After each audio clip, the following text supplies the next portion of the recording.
Frame rate is becoming the most exciting thing to happen in our community in years. Two killer artists who worked on Tron Ares have some thoughts on AI, and the After Effects beta gets a slick new tool. It's Motion Mondays, and I have a secret to tell you. Come here, a little closer. Never gonna give you up, never gonna let you down, never gonna run around and desert you. Remember when checking Vimeo felt like flipping through the world's best art magazine? Staff picks actually meant something. Well, that's been gone for a long time. Anyway, Frame Rate is trying to bring it back, and this week they just made a move that tells me they're serious. Justin Cohn, founder of Motionographer, after several years at Buck, is leaving to join Frame Rate as a late founder. If you know what Motionographer meant to this industry, you understand why this is a big deal. Justin has already been reaching out to top artists and building a network that feels a lot like those early Vimeo days. And Frame Rate just launched their Selects Award, their version of staff picks, and the work being featured is genuinely incredible. Editors, designers, 3D artists, there's something for everyone. The platform itself already punches above its weight, better video quality and hosting features than Vimeo, in my opinion. They also just hired Studio K, run by Stephen Kelleher, to build their brand and identity from the ground up. And I really want to applaud them, by the way, for doing it in this order. Build the product, find product market fit, and then invest in branding. That's how you do it. So to host your work, you still need to apply for the beta, but you can browse right now, and it's definitely worth checking out. The link is in the description. Motion Design Munich just released the 2026 State of Motion Report, a 36-page PDF focused on the German industry. And while it's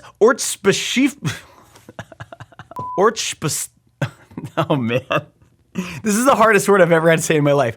Ortsspezifisch. And while it's ortsspezifisch, okay, that was better. That's German for specific to a particular place. Our field is tight-knit enough that a lot of this probably applies to your market too. Here's what jumped out at me. Adobe is still iron grip dominant. After Effects, Photoshop, Illustrator, Premiere, whatever you're hearing on social media, that is still what professionals are using, at least in Germany. Cinema 4D beats Blender 51% to 19% in a veteran-heavy market. The hype doesn't always match what's on people's actual machines. But here's the slide that got me. This report charts how artists feel about AI as their income increases, and there's a clear trend. The lower the income, the more threatened artists feel by AI, with about half of the lowest earners feeling threatened, dropping to around 10% for the highest earners. Now, I don't want to read too much into that, but it's hard to look at it and not wonder what that means. The report also includes information about rates, incomes, and tools that motion designers are hoping to learn this year, topped by Blender and Rive. Link to the full PDF in the description.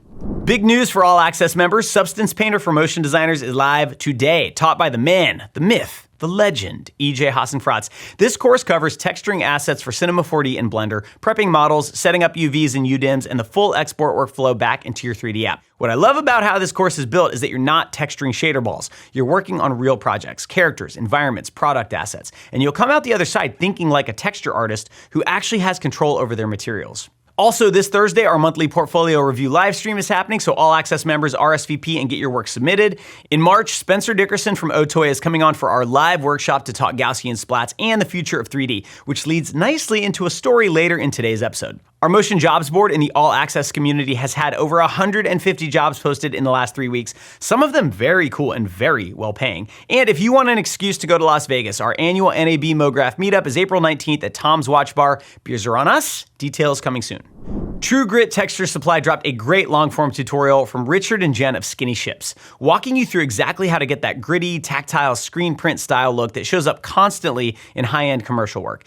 It starts with rough sketches, moves through Procreate for color passes, then into Illustrator using tools like Shape Builder to build clean vectors, and finally layers in bitmap TIFF textures on top. Kind of sounds like a hip-hop song.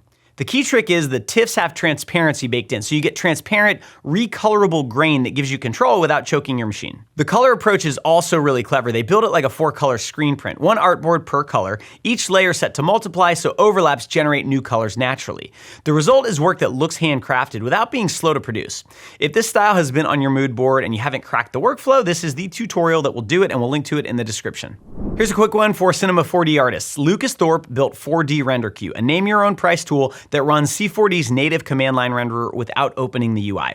Less overhead means faster startup, faster renders, fewer crashes, and fewer mysterious errors during long jobs. The speed improvement alone won't change your life, but if you've ever had a complex render die at 3 a.m. with no explanation, the stability is really the whole point. It's available on Gumroad, pay what you want, and the link is in the description. Also free, OpenLight from Spanish artist Borja Rama. This standalone Windows app generates 32-bit EXR light textures that mimic real-world lighting fixtures. Softboxes, beauty dishes, ring lights, strip lights, all with adjustable color temperature, diffusion, and gels. Drop them into your 3D app as emissive lights and get reflections that actually look like they came from a real set rather than a random HDRI pack. It's pay what you want on Gumroad, and for 3D artists who want more control over lighting without hunting down the perfect HDRI, this is a genuinely useful addition to your toolkit. The link in the description. If you have a Creative Cloud subscription and you're AI curious, Adobe is offering unlimited image generations on all Firefly and partner models up to 2K resolution until March 16th, plus unlimited Firefly video generations. Normally, these cost credits. Now they don't for a few weeks. Firefly Image 5 has gotten meaningfully better, and while it's still not at the level of models like Nano Banana for raw quality, it is commercially safe, which matters for client work if your clients allow AI at all. This is a good window to actually test it and form your own opinion. In my opinion, Firefly is still a weaker model, but now you can see for yourself.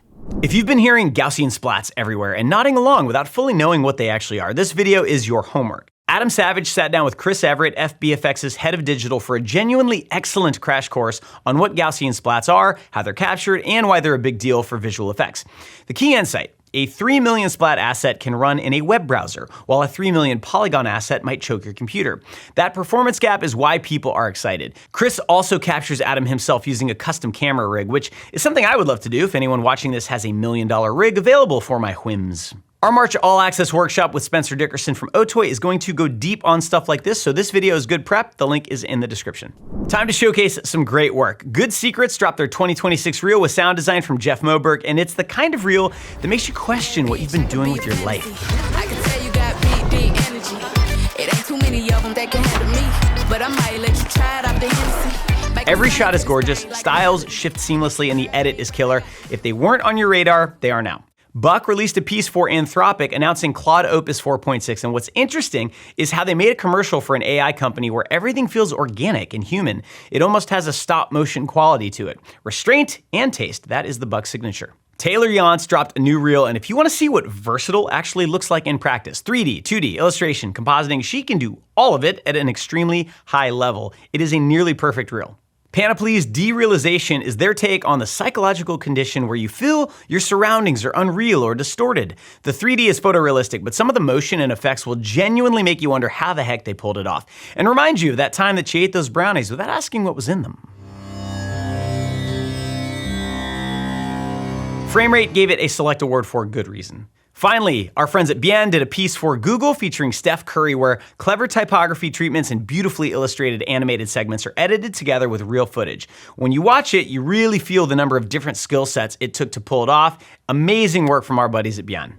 The one and only Jake Bartlett sat down with Jace Hansen and Darby Facinto, two artists who worked on the UI screen graphics for Tron Ares. Between them, they've touched Iron Man, Avengers, Star Wars, Top Gun Maverick, and other giant movies. The interview covers a lot of ground, but here are the things worth knowing. Disney did not allow any AI use on Tron Ares, a movie literally about AI. Every graphic was hand-designed and hand-animated. Figma played a huge role in their workflow, and it was actually working on this film that pushed Battle Axe to build the Overlord link from Figma directly into After Effects. And After Effects is still, in their words, the undisputed heavyweight champion of motion design. They also gave great tips on breaking into film work. Post your work obsessively and email people you think you have no business emailing. That's genuinely how those two got where they are. On AI, and this is the part worth sitting with, Jace's take is that saying AI has no place in my workflow could be career risking in about a decade. Not because AI is that good yet, but because refusing to adapt could make you too slow to compete. It's a really cool, nuanced take from someone working at the highest level of the industry, and recommended watching at least the AI section,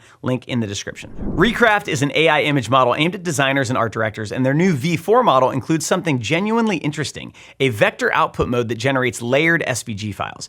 I tested it out, asking for a rocket ship blasting off from a launch pad, and here's the honest take. The results are okay. Nothing is labeled, nothing is grouped, and some line work came in as filled shapes rather than strokes. But the vectors are real, and with some cleanup in Figma or Illustrator, you can get usable art that could go straight into After Effects. It's not really ready for a big client deadline, but if you're hunting for a specific illustration that doesn't exist as stock anywhere, this is now a legitimate option worth trying. A free plan is available for testing. Our School Motion Student of the Week is Dennis Niekamp from the Netherlands, a digital digital product designer, motion designer, and illustrator currently working through Animation Bootcamp. He recently completed the Rube Gold Bounce assignment, which is all about selling real-world physics through animation, getting the bounces to feel right, the oscillations to land, the sense of weight and momentum. It's harder than it sounds, and it requires a real understanding of your animation curves, and Dennis is nailing it. He spent years in UX and software development and realized something was missing: movement.